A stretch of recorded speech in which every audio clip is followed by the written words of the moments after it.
میرے پیارے محترم سامعین، آج ہم آپ کے سامنے ایک ایسی غیور قوم کا تذکرہ کرنے کی سعادت حاصل کر رہے ہیں جو ایک غیور، نڈر اور بے باک، غیرت مند، با اخلاق اور وفا شعار اور دینی حمیت اور ذوق رکھنے والی قوم ہے، جس کو دنیا گاڑھا برادری کے نام سے جانتی ہے۔ آپ کے ذہن میں بھی یہ سوال بار بار اٹھتا ہوگا کہ گاڑھا برادری کا وجود کب، کیوں اور کیسے ہوا؟ یہ برادری کہاں سے آئی؟ ان سوالات کا جواب جاننے کے لیے ہمیں تاریخ کا سہارا لینا ہوگا۔ تو آئیے چلتے ہیں تاریخ کی اصل حقیقت کی طرف۔ یوں تو اسلام میں برادری ذات پات، خاندان اور رنگ و نسل کی کوئی حیثیت نہیں۔ کوئی خاص خاندان، برادری یا نسب کا کوئی معیار فضل و کمال نہیں، بلکہ انسان کے معزز، محترم اور افضل ہونے کا معیار دوسرا ہے، جس کو قرآن کریم ان الفاظ میں بیان کرتا ہے، جس کا ترجمہ یہ ہے۔ فرمایا، اے لوگو، بلا شبہ ہم نے تم کو ایک مرد اور ایک عورت سے پیدا کیا اور بنایا تم کو برادریوں اور قبیلوں میں، تاکہ تم ایک دوسروں کو پہچانو۔ یقیناً اللہ کے نزدیک تم میں سب سے زیادہ محترم وہ ہے جو سب سے زیادہ پرہیزگار ہے۔ دوسری جگہ فرمایا، تمام انسان آدم کی اولاد ہیں اور آدم مٹی سے بنے تھے۔ ایک اور روایت میں فرمایا گیا، لوگ دو قسم کے ہیں، ایک وہ ہیں جو متقی اور پرہیزگار ہیں، وہ اللہ کی نظر میں محترم ہیں، دوسرے وہ ہیں جو فاجر اور فاسق ہیں، وہ اللہ کی نظر میں ذلیل ہیں۔ ایک جگہ فرمایا کہ اللہ تعالیٰ تمہاری صورتوں اور تمہارے اموال کو نہیں دیکھتا، بلکہ وہ تمہارے دلوں کو اور تمہارے اعمال کو دیکھتا ہے۔ ایک جگہ فرمایا گیا، قیامت کے دن اللہ تعالیٰ تمہارے حسب اور نسب کے بارے میں سوال نہیں کرے گا، بلکہ اللہ کے نزدیک زیادہ معزز وہ ہے، زیادہ پاکیزہ وہ ہے جو زیادہ متقی اور پرہیزگار ہے۔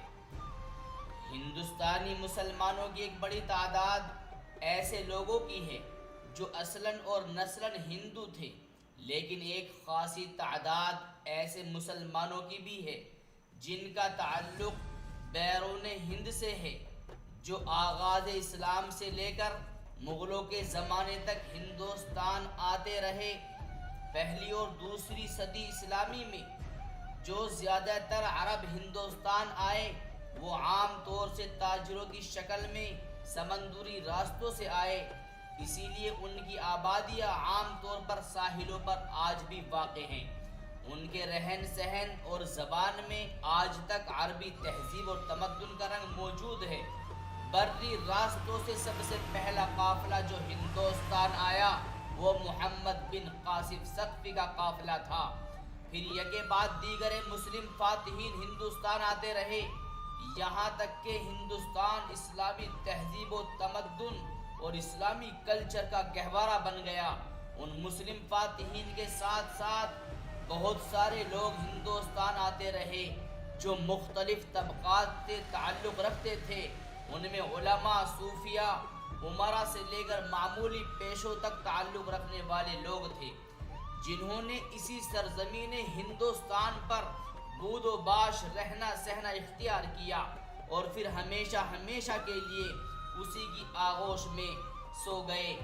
ہندی نسل مسلمانوں کی برادریاں اسلام سے پہلے بالکل ہندو مذہب سے تعلق رکھتی تھی، لیکن اسلام کے آنے کے بعد ان میں سے بہت سے لوگوں نے اسلام قبول کیا اور اس طرح وہ برادریاں ہندو مسلم دو حصوں میں تقسیم ہو گئی، جیسے گوجر، جاٹ، راجپوت وغیرہ۔ ان کے علاوہ اور بھی بہت سی برادریاں ہیں جن میں ہندو مسلم دونوں طرح کے لوگ موجود ہیں، اور ان میں یکساں برادرانہ رسم و رواج آج تک بھی پائے جاتے ہیں۔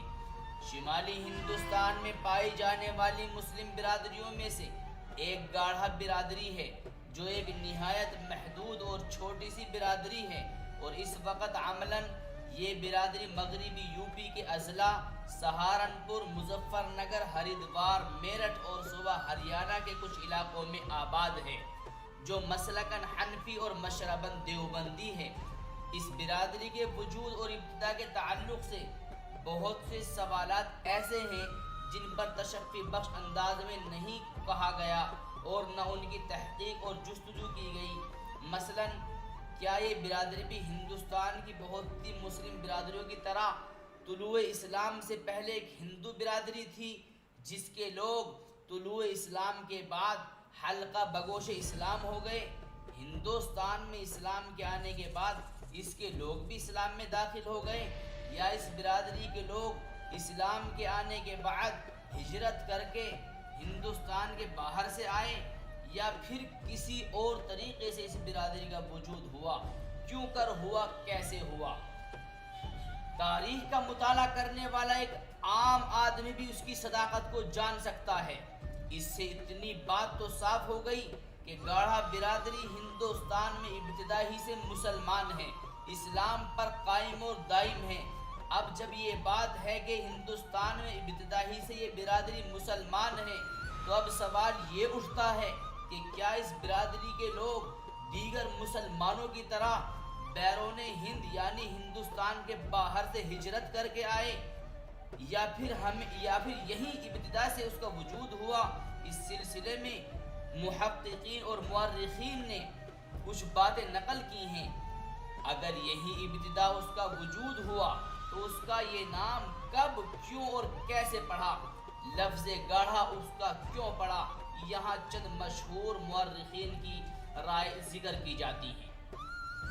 نمبر 1، پہلی رائے اس سلسلے میں یہ ہے کہ گاڑھا برادری کا وجود ترکوں سے ہوا، جس کی تفصیل یہ ہے کہ لفظ گاڑھا کی اصل لفظ کارا ہے۔ خلاصہ یہ کہ لفظ کارا کا تعلق کارا خانی ترکوں سے ہے، جن کی مختلف اوقات میں مختلف علاقوں میں حکومت بھی رہی۔ نیز اس قبیلے کے لوگ مختلف اوقات میں مختلف بادشاہوں کے ساتھ ہندوستان کی طرف ہجرت بھی کرتے رہے۔ چنانچہ پہلی دفعہ ترکان کارا سلطان شہاب الدین غوری رحمت اللہ علیہ کے ساتھ ہندوستان آئے، لیکن اکثر سلطان کے ساتھ واپس چلے گئے اور کچھ یہیں باقی رہ گئے۔ دوسری دفعہ ترکان کارا کی ایک اچھی خاصی تعداد سلطان محمد تغلق کے زمانے میں ہندوستان آئی، اور چونکہ ترک تمام اعلیٰ درجے کے فوجی اور سپاہی سمجھے جاتے تھے، اس لیے سلطان نے ان کو دہلی کے شمال میں جاگیریں اور زمینیں دے کر آباد کر دیا، تاکہ ملک کو مغلوں اور دوسری قوموں کے حملوں سے محفوظ رکھا جا سکے۔ بعض لوگوں نے یہ بات بھی کہی ہے چونکہ یہ علاقہ سیاسی اعتبار سے نہایت اہمیت کا حامل تھا اور اس میں مضبوط ہندو قومیں راجپوت، برہمن، جاٹ اور گوجر آباد تھے، اور مضبوط ہندوانہ نظام قائم تھا۔ ان کے زور کو کم کرنے کے لیے اور اس ہندوانہ نظام کو توڑنے کے لیے سلطان نے ان لوگوں کو آباد کیا تھا۔ ایسا بھی ہو سکتا ہے کہ دونوں ہی باتیں ہوں جو سلطان کے پیش نظر رہی ہوں، جیسا کہ اوپر بیان کیا گیا ہے۔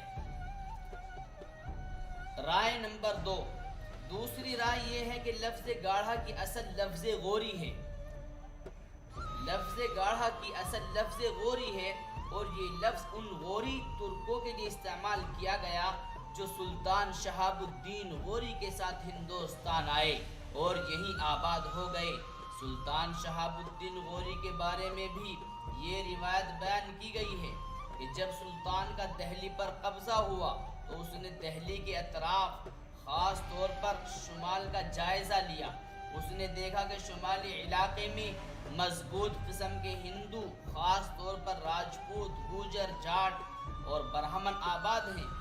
اس لیے اس نے ضروری سمجھا کہ اس علاقوں میں مسلمانوں کو آباد کیا جائے، تو چونکہ ترکوں کی حیثیت سپاہیوں کی ہوتی تھی، ترک اپنے آپ میں سپاہی ہوتے تھے، اس لیے اس نے عدل و انصاف کے قیام کے لیے اور عدل و انصاف کو برقرار رکھنے کے لیے اور علاقے سے ظلم و ستم کا خاتمہ کرنے کے لیے یہاں پر گاڑھا برادری کو آباد کیا۔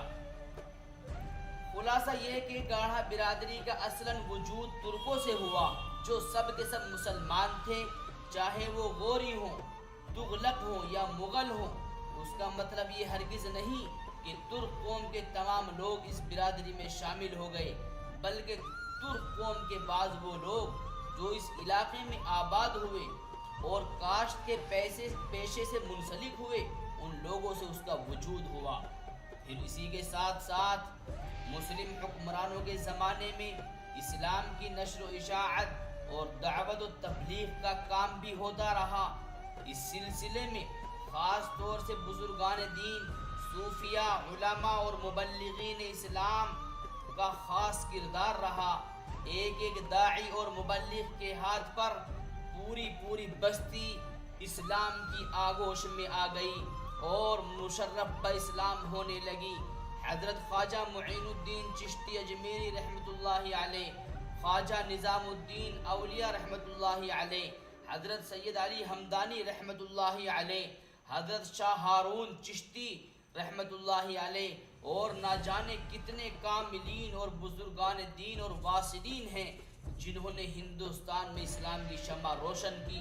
اور حضرت اورنگزیب عالمگیر رحمۃ اللہ علیہ کا تو کہنا ہی کیا، وہ تو باقاعدہ وقت نکال کر دعوتی و تبلیغی دورے فرماتے تھے، اور جدھر سے ان کا گزر ہو جاتا